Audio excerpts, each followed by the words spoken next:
This is Matt Washington, and we're listening to the Matt Balaker Podcast.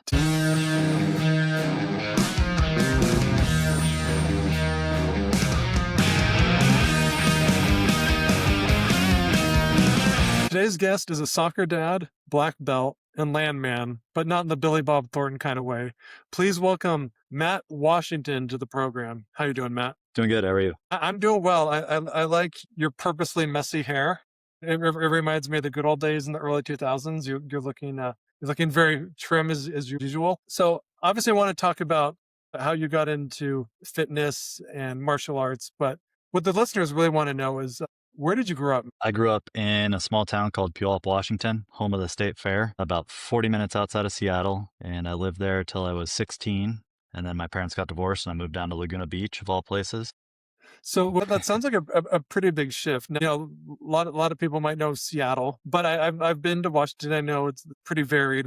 Like, what was your hometown like compared to like the bigger cities in the state? Well, growing up, it was a very small farming community. They're known for their tulips, actually, down in the valley, and our daffodils. California has the Rose Parade. We had the Daffodil Parade with the Daffodil Queen. Growing up, it was all trees and forests. I had a bear climb a tree of mine one time. And let's see, as time progressed, it became more and more city. But it was a farm town at the end of the day. We had the boom in 96, and then that's when people started moving out of Seattle because Seattle got expensive. So Puyallup got a little bit bigger. It's about 30 minutes from Tacoma. People usually know where Tacoma is. Grew up with a really nice view of Mount Rainier. So yeah, it was farm town. It was Hicksville. Like, very it much sounds so. like kind of badass if you have to deal with bears. I mean, for a lot of city folk, they're not used to seeing bear. What advice do you have for people who might come across a wild bear? Scream, don't move and scream. So that's about all you can do. I was a little kid when I saw it, and I was riding my bike to my friend's house and saw a bear. So yeah, it was just a black bear. It wasn't anything grisly or crazy like that. That's why I always carry a knife on me just in case a bear pops out. You might see a bear, you might see Mark Sanchez after he's had a few. You don't know whenever the knife will come in handy. I remember years ago, I was in Mammoth, and our kids were real young, and there was a bear like walking distance to them, and I was pulling into a driveway freaking out, and there was this woman next to me just like kind of laughing at me, and I was like, oh, well, what should I do? She's like, it's basically a squirrel, and I was like, all right. So then I played it off. Yeah, up there they are for sure. Yeah, So I've been is in there Wyoming and seen some big ones, but okay? So those are the there's ones that kill you. mammoth bears are bigger pussies than Washington bears, is what you're saying. I think because they just dumpster dive all the time up there. There weren't any dumpsters when I was growing up. It was all forest. No, And they it's like in actually had Washington, to it's hunt. thick, scary forest. It's like Okay. misty and like you feel like the girl from The Ring's gonna pop out at any moment. A bunch of ferns. You can't really, there's not a lot of sunlight creeping through there. Yeah, well, what's the reality? Like, how many days of sunshine did you get as a kid? Man, not many. Let's see, the year before I moved here, it rained 90 days straight. That was in the winter. So, I mean, you got like a good 9 months of no sun, just 50 and drizzling. So, never Yeah, I bothered mean, me, but it helps lead to good music. Like Nirvana couldn't have existed in San Diego. That's my contention, at least. yeah. Well, and there's a reason all these Fortune 500 companies come out of Washington because there's nothing else to do but work and drink coffee, Go maybe back to dabble your in heroin cubicle. or meth. Although Yeah. there's always room for heroin and meth. So, what was your first job as a kid, Matt? Well, my very first job as a kid is I worked for my friend's dad spreading beauty bark at some apartments he owned. And I was promptly fired about 3 days after because my friend and I were like, this job sucks. So we just dumped all the beauty bark in one spot and took off and went on his boat until I led a sheltered lifestyle. So he fired me. And then I went back and collected a different paycheck. And he's like, I thought I fired you. So that was my first job. And then after that, I worked as a busboy at Mosun, which was a club downtown, and food runner, bar back, kind of the nightlife. And then shortly after college, I did some other jobs throughout college, but nothing worth sharing on the podcast. And then after college, I started selling women's shoes at Nordstrom.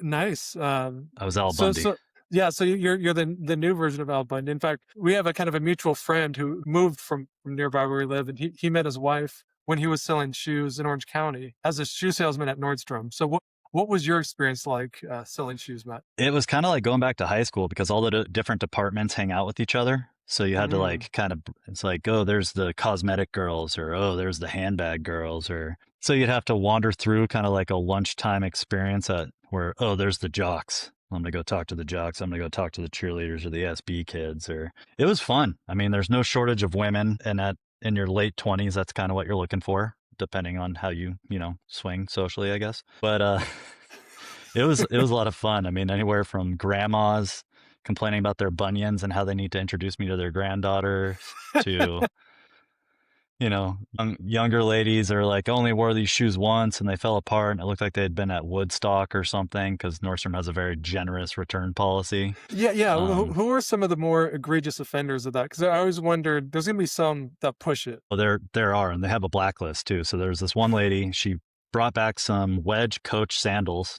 It's interesting. I remember that they were white and black, and she was like, "I only wore these things once, and they fell apart, and they were covered in grass stains." Like I said, it looked like she either went on a hike with them or to Woodstock. I took them back to my manager, and he's like, "That lady does this every time," and they actually escorted her out. They gave her her money back, but they escorted her out. Then I had another couple that was really drunk that showed up one time. They claimed that their son was the drummer for Green Day or something. They didn't return anything. They just spent a bunch of money, but were very, very drunk on the floor. I mean, aside from the women aspect, that job was terrible.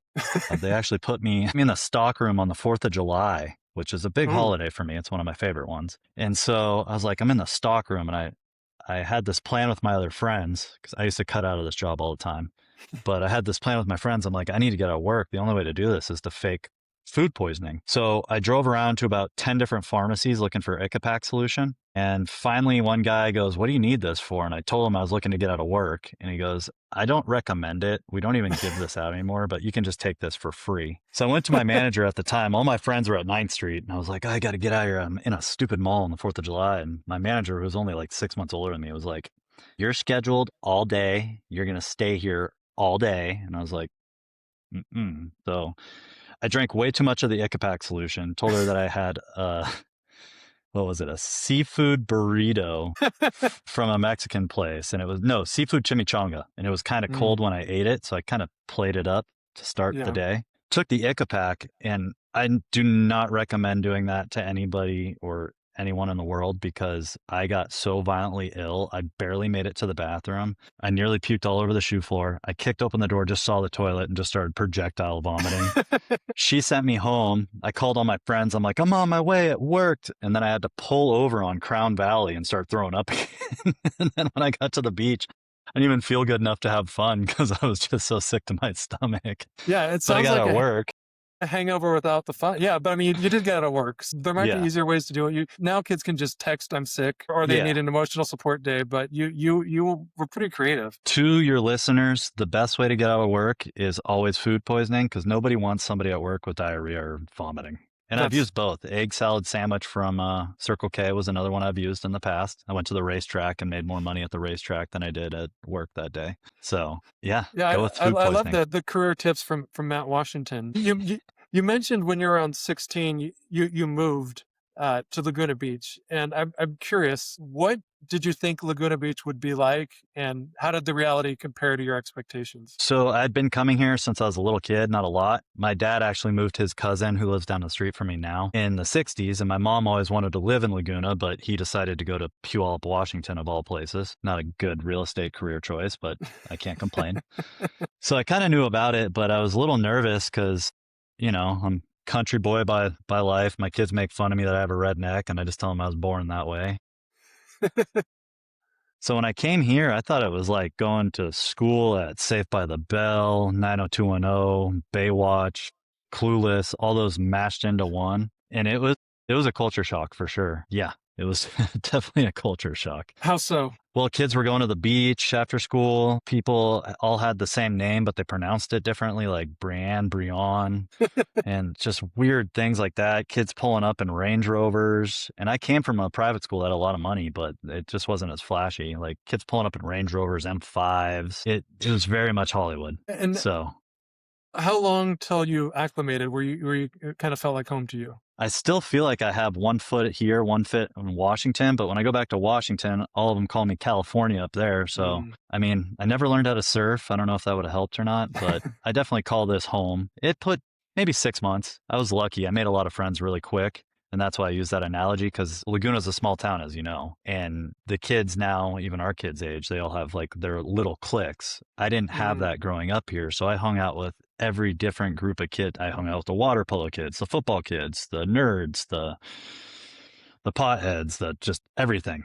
And so I got to go all the parties when half my friends weren't allowed to other parties. I was like, well, I'm sorry, I'm friends with this guy. So, but yeah, it was definitely a culture shock. And then just the sheer fact that I didn't have to drive a half an hour to get to one of my friends' houses was insane. And now if I have to drive more than 15 minutes, I'm like, I'm not going. Yeah, That exactly. So there was a lot of that shock. And then, yeah, just the fashion was different. The slang, Laguna at that point had like its own slang that they used a lot, like chill and you're haired. And I'm like, what the heck is your haired? Or yeah, you're over it? Or what is your hair? Like, I grew up in San Diego, which isn't that far, but I don't remember your hair. Can you, educate me? yeah, your haired was like, you don't want to do it. I don't know where Oh, it okay. came from, but that took me a good 6 months to figure out.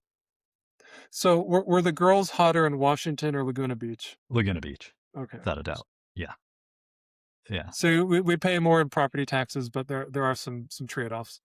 And this town has a weird, I heard a different kid's family talk about this. They're Asian, and they're like, their son was like, Mom, I thought you told me that blonde, blue-eyed people were like 0.01% of the population, and they just happen to be 90% of Laguna Beach. So it was It's pretty it's funny like Rivians. They probably are 1% of the cars out there, but 97% yes, of those in Laguna Beach. But in town here. I But yeah, we have something in common. My first friend, or my oldest friend, had Duchenne muscular dystrophy. He passed away about 13 years ago, and he lived to be about 34, I want to say. But I remember at the time when growing up, it was always like 14, 16. You know, the goalposts kept shifting. And you yeah. mentioned that you have cousins or had cousins that um, had muscular dystrophy. Was it, what kind was it? And I guess how was your experiences It was with also that? Duchenne's. Okay. They both had Duchenne's. They had pretty severe cases of it. They were 1 year and 3 years younger than me. So I was very close with them growing up. My cousin Scotty recently passed away about almost a month ago. He was 38, Oh wow. 38 or 39. So they both lived very good lives. It was hard though, because as you know, you see them, they start out walking. Yeah. And I lived up in Washington, so I'd come down here a few times a year to visit them because it was my mom's sister. And they would start out walking, and then I'd come back and they couldn't walk. They're in wheelchairs. And then I'd come back, and then I'd be feeding them or, lifting them to put them on the toilet to go to the bathroom. But they never let it stop them. I mean, it was Mhm. funny. I was talking with my uncle, and we were kind of remembering when my cousin who just passed away, Scotty, he ended up in a wheelchair way later than my other cousin, Scott, Jeffrey. But how they would build ramps and they'd be jumping little, like jumping the ramps on their wheelchairs with the kids. They both got worked doing it, but they were cool kids. I'd take them to concerts. I don't know how PG this podcast is, but they like to try hallucinogens and smoke weed. So they would drive to my house when I was in It's just college. alternative medicine. Yes, it was. So they would drive to my house because their nurses wouldn't feed them mushrooms. So I would feed them mushrooms and they went on their way. What And I boring took, nurses. yeah, exactly. And I took my cousin Jeffrey, who was a year younger. He passed away about 7 years ago. Took him to actually Amsterdam and Ireland, which was huge because, anything can go wrong and we couldn't take his automatic wheelchair. And if anybody's been to Europe, it's not exactly Yeah. handicap accessible. So we were dragging that thing up and down flights of stairs. It was another one of his friends and myself had tons of fun in Amsterdam. We took mushrooms and went to the Van Gogh Museum and spent 4 hours there. And then he took him a different day, and I thought I killed him because he took way too many. And he was fine the next day, but it was like, no, my aunt's gonna murder me, and it was his idea. So And you can't say that after the fact. no, and so it definitely changed the way I look at a lot of things in life because you do take things for granted. Like I always tell my kids, I'm like, if you have an itch, see how long you can go without scratching it. Mhm. Because my cousins, I asked them one day, and I was like, what happens if you have an itch that you like can't scratch? They're like, well, after a while, it just goes away. And I'm like, so I've tried. I don't think I last more than like 30 seconds and I'm Yeah. just going crazy. So, and it's interesting knowing somebody that knows that their time is up long before yours And I've been around when they almost died multiple times, either Mhm. from not being able to flip themselves over in a pool or they couldn't even clear like mucus out of their throats. But, they never let it stop them, which was the coolest part about it. So, Yeah, no, I think it sounds kinda morbid, but it's good to be around people like that because I remember my friend who passed, he seemed more at peace the older he got. When you're, yes. like, teenagers, it was more like, kind of threading the needle, do I try to fit in or be my own guy? Understand that he did have challenges that the rest of us didn't, but as he got older, those didn't seem to matter as much, and he just really, like he was just a lot calmer, Yeah. and honestly, like, a better guy than most of us or probably all of us. No, I agree, and I think people don't really understand that disease, but it's like you start out and you have the ability to use your bodies. Like a lot of times people are like, "Oh, was he autistic?" I'm like, "No, I could have Mm-mm. full conversations, but towards the end of life, like they couldn't talk anymore because their muscles were gone. Right. Their brains worked just fine." So that was hard, especially for my cousin Scotty, because the last 2 years of his life, he couldn't really communicate because I couldn't understand him. But yeah, it just shows like everything we just keep plugging. If you think your life's bad, just think about having an itch you can't scratch, Yeah. you know? There's probably nothing more irritating than an itch you can't scratch. Yeah. Well, I wanna know how, you got into jujitsu, like, what was your foray into, martial arts? I started martial arts when I was like in first grade with Taekwondo, probably like so many other people with Ninja Turtles and Bruce Lee. Okay, I wasn't sure, yeah, for me, it was Karate Kid, but I only lasted a few months. Yours was Ninja Turtles and Bruce Lee. So I started then, and then I did kung fu or like kind of kaju kembo. I did capoeira, I did stick fighting. And then when I moved to California, I stopped doing martial arts for a bit because I didn't really know of any schools and I was trying to figure out how to make friends. Then I went to studied abroad in Spain and I was like, I should try something here. So I ended up doing jujitsu. I was hanging out with this like British guy and he's like, hey, check out my friends. They just came here from Argentina and they have a jujitsu school. So that's when I started jujitsu, was with those two guys. And right now they have the number one lightweight fighter in the world, Ilya Torpia. I never know how to pronounce his last name, but he's out of their gym. And I'm like, whoa. I didn't know any Spanish at that time either. And then that kind of propelled me to move to Argentina where I met my wife because I was like, well, shoot, I felt like I didn't get the real experience studying abroad. I had an American girlfriend. I was speaking English all the time. Yeah. So I took off and went to Argentina. I went to the school that they learned jujitsu from and was wearing one of their shirts. And then while living down there, I just got really into it. I was doing jujitsu probably 5 times a week, sometimes multiple times a day because I had nothing else to do. Wow, so how did the training compare in the States or in Europe versus Argentina? Europe was still pretty tough, mainly because these guys were just starting out with their gym. Mm. So it was Okay. very, not very corporate. In Argentina, it's blatantly obvious they have no personal injury attorneys. So here, depending on the academy you're going to, I'm sure it's different for different schools. But I have noticed it's a little bit more corporate here. I wouldn't say, they're trying to make a business out of it. So you got some people they know they can push harder than others. But it was pretty gnarly down there. I mean, it was like tin roof, 90 degrees, no AC, hot and humid, small. Everybody's bumping into each other. The first couple times I went, I nearly threw up, but that happens here too because Mm. it's a hard workout. But yeah, I would say the biggest difference is they probably don't have to deal with insurance companies or personal injury attorneys. So it God was, bless them. yeah, it was more And for raw. some the non-MMA dorks out there, how does jujitsu compare to some of the other well-known disciplines? Jiu-jitsu is pretty much grappling. It's like wrestling, but a lot more submissions from your back. So wrestling, you never want to be on your back, and in jiu-jitsu, you can be on your back, you can be on top, you can do all sorts of things. So it's a lot of arm bars and chokes and shoulder locks and things like that. Any guys who wrestle generally do very well at jiu-jitsu, but it takes them a little bit of time to realize that there's more than just being on top all the time, trying to dominate and, I know it sounds a little funny. Uh, yeah, so it's just different. It's a very defensive martial art, is what I would say. It was designed for defense for smaller Mhm. people.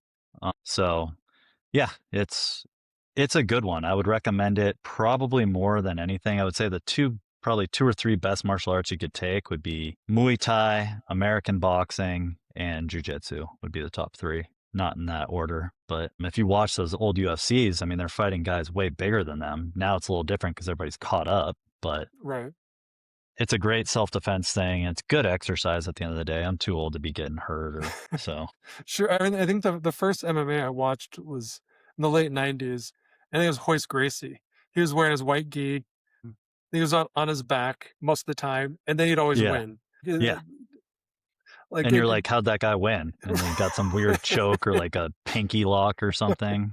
yeah, and you So should see the other people just running out, and he wasn't. I'm sure he was fit, but he wasn't some imposing dude, but he would just he win wasn't like every fight. chiseled from stone. Yeah. No. So yeah, no, it's a good martial arts. I do it now. I haven't been training as much because of kids and everything else, and I got a bad knee from jujitsu.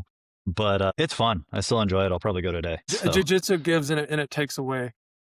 yes, Tell us about your black belt journey. When did you kind of commit to that, and when did you achieve it? I just kept going. I always wanted to get a black belt in something, and then jujitsu was just kind of the natural progression because I started doing that in my 20s and then had to take time off for injuries, and I just kept going with it, and eventually I just got my black belt. And tell you the truth, a lot of people are like, "Oh, and you get your black belt, that's like when the journey begins." For me, I was like, "I got it." Like I can take time off now. So You're like, I'm gonna have some I wanted Cheetos. to finish something in my life. I wanted to finish one thing in my life, so I got that underneath my belt, but Well, you're it took a done. while. Yeah. Well, So we have lots of people with kind of interesting careers on the show, but I think yours is one of the cooler ones out there. I mentioned you're a landman in kind of a unique way. Can you share what is it that you do when you're not I grappling? Yeah, I buy and sell rural properties, like kind of out in the middle of nowhere kind of a deal, but they all have roads. A lot of people use them for homestead, campsites. Some people develop houses on them. Some people just want to own land. So I've been doing that since I bought my first lot when I was in college. 6 o'clock in the morning, somebody called me after I sent out a mailing, and I was even shocked myself that I was able to buy something. So started with one lot, bought two, then bought three, then, now I have quite a lot of land. So So, at a time when most kids are nursing a hangover or are getting rejected by sorority girls, you send out mailers for raw land or I like was sending out mailers for raw land and getting rejected by both sorority girls and people that I was trying to buy their land at the okay, same well, time. Hungover as well. So good. You're multifaceted. Appreciate that about you. But what even created the spark? Why did you even think to send out these mailers to get raw land? well, I had a very desirable degree coming out of college, history. So, those history majors make a lot of money. So it was really tough for me. But no, I was just, Microsoft's like, we need more history majors. Stat. yeah, exactly. My How best many friend hundreds of from Laguna, thousands can we give actually. her? Yeah. Oh, go ahead. My best friend from Laguna, actually, his dad had been doing it for like 40 plus years, and I liked his lifestyle. Well, I kind of started talking to him when I was in college, and he was like, "Yeah, you just buy land and you sell it." I'm like, "Okay, that can't be that hard." So he kind of gave me a little bit of a blueprint, and I liked his lifestyle. It seems pretty good. I mean, he's got a lot of free time. He works his butt off, but he's his own boss, which is always, as you can tell, I don't very do well in a corporate environment. I'd probably throw up everywhere. Yeah. Or so that's who got me into it. And I got out of college and I bounced around for a little bit and I was buying a couple more lots here or there and selling them, and, didn't really have a good place to sell them. Still needed a lot of guidance. So when I got back from Argentina, he hired me full time and I ran his office for about 15, 16 years and then decided to strike out on my own. And he's still doing it. And, he's an older guy and you'd never know. He's like one of the coolest old guys I know. And I was very fortunate that he took me under his wing and kind of taught me a lot about the business. And yeah, it's a really old business. Yeah, timeshares took over it for a little bit, but it's fun. Most people go on these business trips to Las Vegas or, they're in Chicago or Seattle, and maybe their wives have to worry about them and this, that, the other, because they're in these beautiful destinations. I'm in the middle of nowhere in southern Colorado. I'm in the Lake of the Ozarks. I'm in backwoods of Kentucky. Seeing America for what it is. And my Right, wife would always right. be like, "What do you do on your trips?" I'm like, "I get covered in ticks. I take pictures. I look at land. I find corner pins, and I eat at Applebee's." Yeah, what's the best thing at Applebee's? Man, I don't know. It's been so long. Maybe a cold beer and a burger, I guess. I Th I couldn't even tell that'll you what's on that'll their work. menu. So, when you first got into it, where, I guess, geographically did you buy the land? What First states lot I or bought was in southern Colorado, and then after that, I bought a lot of stuff in eastern Washington, and then yeah, like and central Washington.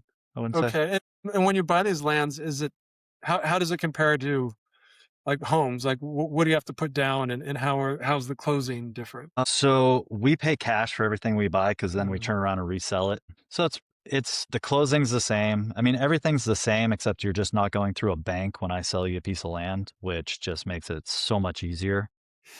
yeah, Most of the time, if you're selling land to somebody, they will either require cash, or they'll carry the financing themselves. If you go through a bank, it's usually 40% down, 30 to 40% down, very short term on the loan and with really high interest. So we kind of, I wouldn't say cut the banks out of the equation because you can pay off using a bank with us, but we allow, way less than 40% down. The interest is still high, but you can pick your payment. There's no prepayment penalty.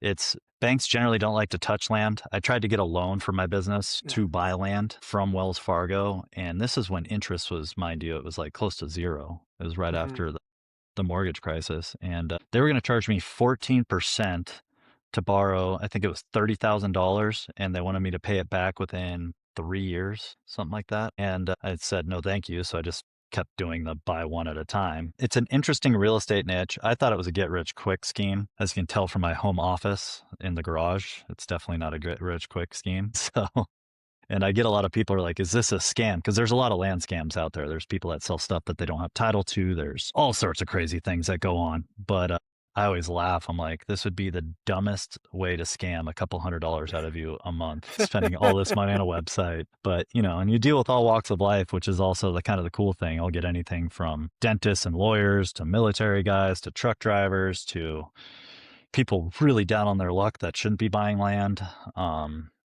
To people. The best story I have is actually this guy who obviously every once in a while, because it's internet sales, we'll get like complete crazy people. And we had this one guy, well, I don't even know if he's still around. His name was Larry. And he would buy lots and then he would never make payments. And then we'd cancel him. And then he'd come back and buy another one. And then he'd say, oh, can you send me the paperwork again? Alligator ate it. He literally said an alligator ate it. mhm. And then by the fifth time we canceled him, he came back again. He's like, oh, I'm so sorry. My wife, she died of cancer. Terrible story. I promise I'll keep up on my payments this time. He didn't. And then, like 2 years later, I hadn't heard anything from Larry. This woman calls all upset, like so angry. And she goes, have you been selling land to Larry? I'm like, who are you? I'm his wife. I'm like, I thought you were dead. Back from the dead, yeah. I thought you were dead. Yeah. Like I said, I generally try to keep my face off the internet because I deal with all walks of life, and some people are very crazy. And I had one woman that we had to foreclose on. This is one of my boss's lots, but like she was nuts, and she was like threatening everybody with guns, threatening the court with guns for foreclosing. It's like you haven't paid in like 15 months. She had the benefit of COVID hitting at the same time. I think the attorneys were taking us for all our money because this was in Missouri, and it was just a nightmare. So after that, I'm like, yeah, I'm good with showing my face to people. Yeah. So but it's a fun job. Like I said, there's nothing cooler than riding around in a truck with your friends all day, looking for property pins, taking pictures, just getting out in the woods. It's always been a good time. A lot of times you don't see a soul, and then some of the people you do see are either really nice, really crazy, or up to no good, and anywhere in between that. Especially because a lot of times, people that move out to these areas, they kind of don't want to see people and they don't want to see anybody from the government, especially. 9 times out Mhm. of 10, when you rent a truck from a rental place, it's a white Chevy. So it looks like you're from the government. And then you hop out and you're taking Like, pictures and they immediately freak out. I'm not with the Then, FBI, I swear. yeah. So, and I've seen like bobcats, been close to elk, bear, like, you just see some really cool, pretty parts of the country most people wouldn't get to see or experience. Yeah, no, it's pretty unique. You're like a modern day Daniel Boone. It's very cool. When you buy a house, you might check to see if there's like termites or if there's like roof problems. What are kind of the common red flags or things to check when you're purchasing land? Let's see. Well, you got to make sure the title's clear, first of all. So there's no, deceased people on title. The person who's trying to sell it to you is actually owns it. No dead bodies. No, that's a joke. Mm. But I mean, trash, they'll a lot. decompose. Yeah, exactly. Trash, houses halfway across the property line. You got to make sure that you can get water to the lot. You got to make sure that there's access to the lot. Some things will look like there's access to a lot and there's no access to a lot. That's where a lot of people online get in trouble buying from some people, is because they claim there's access to a property and there's zero. Those are kind of the main things. Just making sure the title's clear, no back taxes. It's a desirable area. The other thing is sometimes places have been condemned by counties where you need, call it, you need a full acre to purchase like to be able to drill a well and install a septic. And this particular subdivision was cut up into quarter-acre lots. So that's another scam people do. They say you can develop on this, but in real life you can't, because you have to have 4 properties to make that acre. And then even after that, you got to do all sorts of crazy stuff. Generally speaking, just try to stay out of areas that, have issues like that. And trash. A lot of times we end up buying lots that were previously trashed by somebody out there, used as a dump site for whatever reason. So we have to clean those up. And the counties are very happy when we do that. And same with all the locals. Nice. And are different states more conducive to this type of land buying, or is it pretty general? It's pretty general for the most part. Different states have different development standards. I kind of laugh at this whole affordable housing thing in California, because I could literally fix it overnight if they would just relax certain standards that are just kind of ridiculous to begin with. I think we should allow some sort of standard of composting toilet, especially for these rural areas. And then they should relax size standards for building, especially with tiny homes. They have to make this stuff more affordable. The land is out there. It's underutilized. And if somebody could come along and do it properly, we could solve this problem really quick, especially with all the developments in Starlink, where you can get internet anywhere, low flush toilets, the technology's out there, but like everything, government just takes so long to catch up.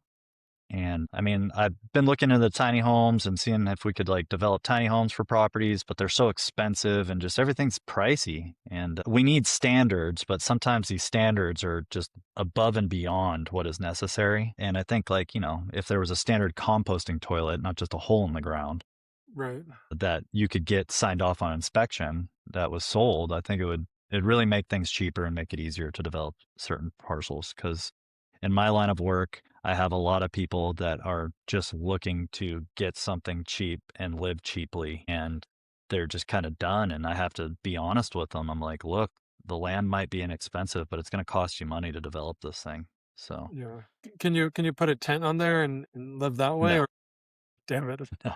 trying to find a way to usurp Some areas, like I got a the lot of heavy land in hand of the government. Alaska. Yeah, no, you can't. Because if you saw what I have to deal with when people do that, you'd understand why.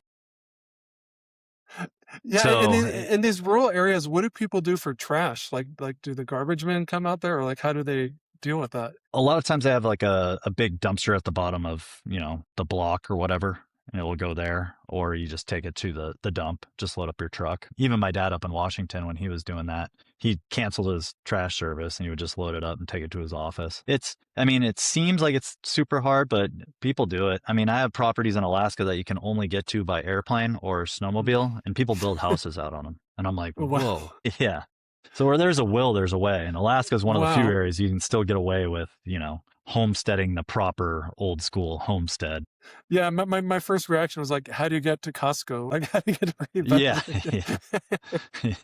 Yeah, none of that. But people, they Does make do. Amazon deliver out? Well, and Amazon then probably delivers. they have drone drops. You'd What be are some of the surprised.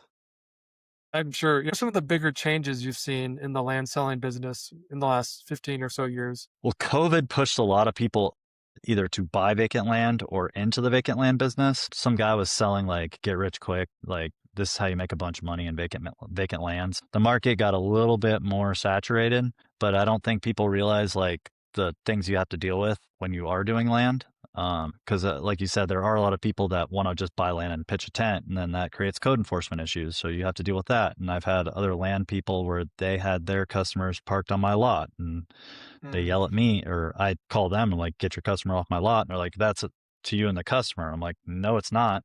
They're paying you. They're your customer. Get them off. So it's become more of a known business. It used to be very there was a handful of guys who did this, and my boss was one of the first few. Now there's tons of land dealers or land sellers, not even dealers, just land sellers on there. So, I mean, in that aspect, it's changed. Like I said, what I'd like to see change is the loosening of building restrictions and just more of a viable option towards allowing people to develop their properties, because there's value there that I think is untapped. Yeah, and I mean, if you just look at a map, you see like how concentrated so much of the population is in like certain areas. You know, it's like everyone's creeping towards the ocean, or I mean, there's all this land out there, and if we could just kind of spread out more, there might be more peace. Is my Well, what my was it takeaway. for a unit in LA? $90,000 that they were giving like a bed and like a little box in LA for affordable housing. And I'm like, give me $90,000. I'll put a nice like Right. tiny home on a property and they'll have total autonomy, you know. Oh yeah, no, I think it I was have more a. than that. I think it was like 900,000 or something like that per unit in Los Angeles that they were doing. It could be. I have a friend who works in real estate development, and he's all but just said no, no more LA, because it's like in order to make anything, you see partly why a condo is $750,000. It's Yeah. like there's so much code enforcement. There's so many there's all these like shade requirements, and you have to go through so much red tape before you even build something. It's not going to be cheap. So you're No. going to have to command like $5,000 a month rent or something. You have to find some way to recoup your money, and it's Yeah. not because that's what people want. It's because that's the cost of regulation in It's just the most of cost these of doing cases. Yeah, business. yeah. Yeah. So, Well, but yeah. go ahead. What have you done professionally that you're most proud of? Oh, I would just say the whole process of starting with one lot and getting up to, hundreds of lots that I own. It was a very slow grind to get there, and it's still a slow grind. I'm not done yet. I guess making it work. When I told my dad that I was going to sell land, he was like, "You're going to do what?" And then I told him I had other job opportunities. I had other job opportunities to sell stuff for like tiling companies, and other people wanted me hired me to do different different things. And I was like, no, I'm just gonna do this. And I think just the ability to make it work and the ability to create a living out of it, Hmm. that's what I'm most proud of, because there are a lot of times when I thought this isn't going to work. I mean, I was living at home. My poor wife had to live with my mom for a long time. Brought her up from Argentina. She was making way more money than I was. My dad had to sign off on her to be in the States so we could get a visa and get a green card for her before she got citizenship, because I didn't make enough money. So I guess I'm just proud of never giving up and pushing through, and just knowing you got to put one foot out at a time, and if you keep trying hard, it will pay off. So, Absolutely. You can keep your house and your wife if you play your cards correctly. So there's yes. hope. Yeah, always hope. What are you most optimistic about, Matt? Well, I have this new website. I'm optimistic that's going to work. I don't know. That's a great question. Life in general, my health is still good. My family's happy. Uh, I'm just happy to be around. I don't, I hear everybody badmouth the United States. I still think it's the best country in the world. I get a little bit more of a unique standpoint because I do have a wife from a different country. I'm just optimistic for the future and for the kids and just, yeah, life in general. I'm hoping that eventually I can get in development or something. I'm hoping land is just a springboard that I can do other fun stuff career wise with once money is a little bit more free. Well, never free, but you get my Well, point. So we'll get just back to zero optimistic about. zero percent interest. I'm optimistic about everything. Well, I'm looking forward to a future where there's huge circus tents, where there's like MMA gyms with Jiu Jitsu battles going on daily, and all the money is going to Matt Washington. That's the America I want to see. Well, Matt, thank you so much for joining us today. Really appreciate it. Thank you for listening to this episode of the Matt Balaker podcast. To learn more, please check out mattbalaker.com and encourage your friends to like, subscribe, and share. Really appreciate it.